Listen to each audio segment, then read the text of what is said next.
Zalim tak saya tanya dengan korang? Apa yang berlaku? Sebab tu kalau geng-geng sumut, ZA. Zainal, itulah kezaliman depan mata ni. Kezaliman lah.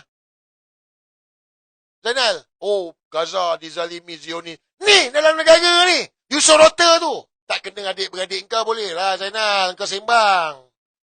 Kena adik-beradik kau pun kau tahu. Kita cabarlah Zainal dengan dengan mangkuk ni.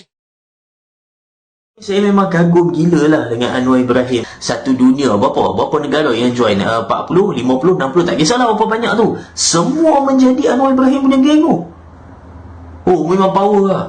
Memang power lah. Sila cakap. Even Donald Trump tak boleh buat benda tu. Zainal, Faizal, aku nak korang ulas kes ni. Korang kan geopolitik dunia terpaling mendunia. Kau ulas cerita kes Rota ni. Ulaslah. Kau tak berani nak ulas. Zainal tak berani nak cakap. Faizal pun tak berani cakap. Sebab apa? Bos korang. Sebab non kunyit tu bos korang. Itu pasal kau tak berani nak ulas. Kezaliman pun kau buat tak nampak. Lepas tu kau sibuk. Gaza ditazim. Ni dalam negara ni.